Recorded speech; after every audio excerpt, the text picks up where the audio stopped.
Hello guys, ayan, mag-ano tayo ng langka. Maghimay kasi magagawa kami ng turon. May saging kami tapos may turon at wrapper. So, hihimay natin 'to para mamaya dire-diretso ng hiwa. Ang sarap niya guys, parang sobrang juicy. Mm, sarap.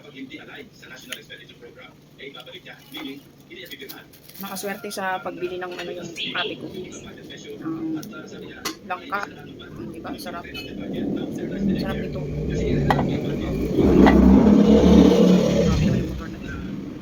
Sobra niyang juicy. Sarap. Maubos ko sa kakakain. Wala nang malagay sa turon. Sarap. Kahit wala akong earnings sa sa Facebook, mag-upload pa rin ako. Kasi para pag binalik ni Meta yung tools ko, okay na yung account ko. Kaya kayo, wag kayong mag-upload ng mga videos na hindi sa inyo. Yun yung nangyari sa akin. Kasi na-copyright ako. Copyright lang ang issue. Ba't kaya nag-copyright ang tawa? Yung tawa ba, joke kasi yun eh. Tapos na-copyright ako. Kung tandaan nyo yung post ko, yung babae na yung underwear niya ginawang tissue sa airplane, yun. Ay di ba tawa lang yun? Tapos bakit kaya na-copyright? Tapos binura ko na yun 2 weeks ago. After nun, saka nagpataw si Meta ng violation. O di ba nakakagulat? Wala lahat yung yung tools ko, walang earnings, sayang. So nag-apila ako sa kanya ng nag-apila ako, nagsabit ako ng appeal to review my account. Pero sana bigyan niya ng atensyon agad kasi blue badge ako, di ba? Yun yung isa sa privilege namin mga nagbo-blue badge na i-review nila agad yung account namin pag may problema. So sana ma-review niya. Meta, na? Reviewin mo na yung account ko. Sarap guys yung laki. Sarap to mamaya sa turong. Kaya kayo, yung mga nag-upload dyan na nagre-rest kayo sa account nyo. Kaya dapat huwag talaga kayong mag-upload ng hindi sa inyo. Kasi madidetect talaga niya. Hindi man ngayon, pero madidetect talaga niya yan.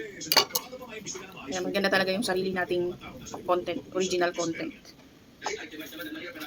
Kasi kung hindi man niya nadidetect ngayon, malaki man ang income nyo, malaki man earnings nyo, pero someday madidetect din yan ni Meta na hindi sa inyo yun. Kaya lang siguro sa akin, hindi sa akin yun eh. Nilagay lang niya na violation ko, copyright, tapos biglang tinanggal lahat ng lahat ng earnings ko sa lahat ng earnings ko sa tools, lahat ng tools ko nawala. So, syempre, laban lang tayo. Kasi ako yung dahil sa business ko, kaya laban lang talaga. Kasi kailangan ko mag-post dito sa social media, sa food business ko, kaya tuloy lang ang buhay. Basta makapag-post lang ako everyday, ayos na yun.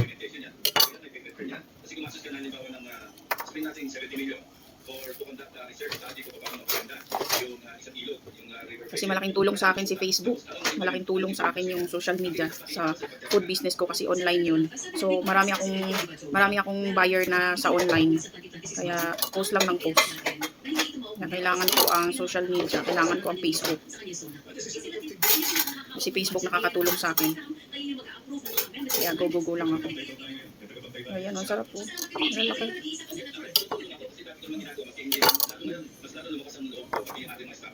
Sarap guys, malaki.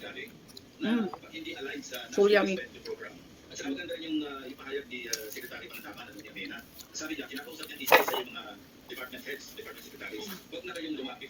Kaya go lang tayo, mga content creator dyan.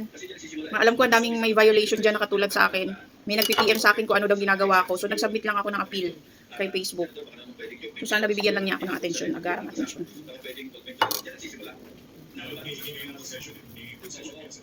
Sana ibigay niya yung sahod ko next month. Ay, nitong month na to. Sa August. Kasi sayang din yung pag hindi niya ibinigay.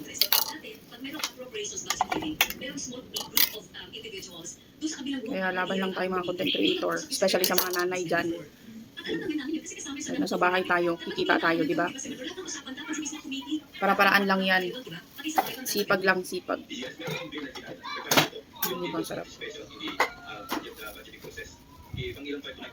Para-paraan lang mga nanay para kumita kahit nasa bahay. So kailangan natin kumita kahit nasa bahay lang para matulungan natin ang ating mga asawa.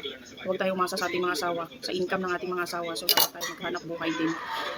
Di ba? Wala na. Yummy. Turon mamaya.